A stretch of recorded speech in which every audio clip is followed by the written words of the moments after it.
Hello friends, आज हम 5वीं कक्षा का समान विरुद्ध ये पाठ सीखने वाले हैं।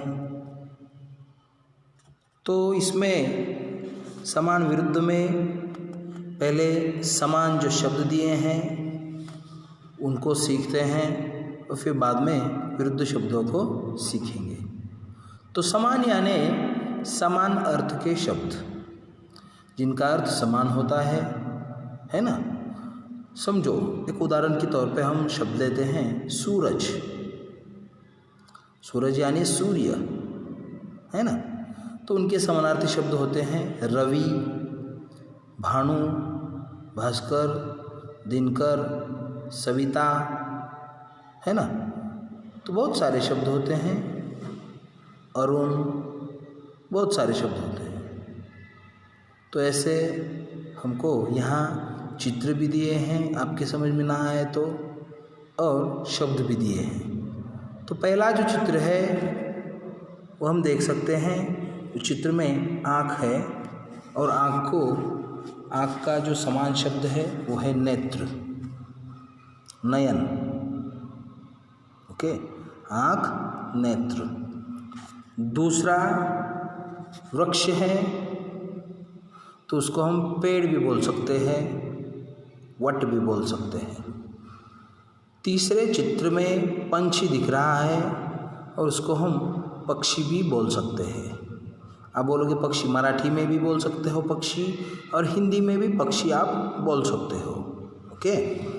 चौथे चित्र में फूल है, उसको पुष्प बोल सकते हो। फूल मराठी में भी बोलते हैं, हिंदी में भी बोलते हैं फूल। ओके, पर इंग्लिश का फूल अलग है, वो नहीं बोलना। नेक्स्ट जो पिक्चर है ये देखो, द्वार मतलब दरवाज़ा, किवाड़ बोल सकते हो उसको। अगले चित्र में चारपाई है, उसको खटिया बोल सकते हो। फिर सवेरा, सवेरा मतलब सुबह। ओके। और जो 8वां चित्र है केश, केश मतलब बाल, है ना। हम मराठी में बोलते हैं केस। ओके। तो ये समान शब्द हो गए। अब हम विरुद्ध शब्द देखते हैं। पहले कॉलम में दिन और रात एक दूसरे के विरुद्ध है ना, अपोजिट। दिन, रात। कम, 3 ही पंछी है तो कम है। अधिक है, 3 से ज़्यादा है तो अधिक है। कम, अधिक।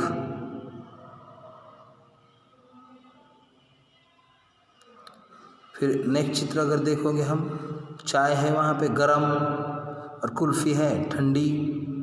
गरम, ठंडा, तो ये अपोजिट शब्द हो गए, गरम, ठंडा। और लास्ट का बंद, पेटी बंद है तो बंद और खुला, है ना। दूसरे कॉलम में ऊपर, सीढ़ी के टोटल ऊपर है वो, और नीचे सीढ़ी के नीचे है, ऊपर नीचे, तो ये विरुद्ध शब्द है। छोटा और बड़ा, 2 बॉल है वहाँ पे।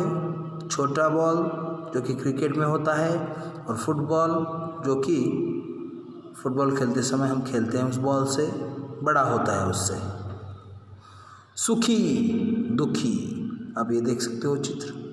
उसमें पहला जो चित्र है वो सुखी दिख रहा है और दूसरा दुखी दिख रहा है। आगे, पीछे।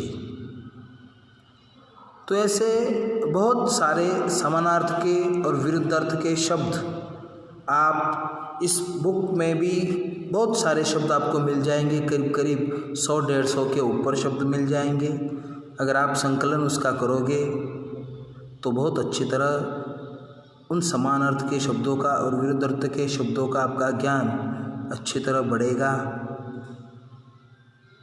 और आपके शब्दों का दृढ़ीकरण भी हो जाएगा, है ना। और आप क्या करो, अपने नोटबुक में ये सारे शब्द लिखो, 2 कॉलम करके समानार्थ के शब्द अलग लिखो, विरुद्ध अर्थ के शब्द अलग लिखो, ठीक है। और फिर बहुत सारे शब्द अगर हम ढूंढ कर लिखेंगे तो हमारा ज्ञान बढ़ेगा। जैसे कि प्यार, नफरत, है ना, अंधियारा, उजाला, सही, गलत, ऐसे बहुत सारे विरुद्ध शब्द भी हैं, समान भी होते हैं, है ना। तो आप लिख सकते हो और अपने नोटबुक में भी लिखो।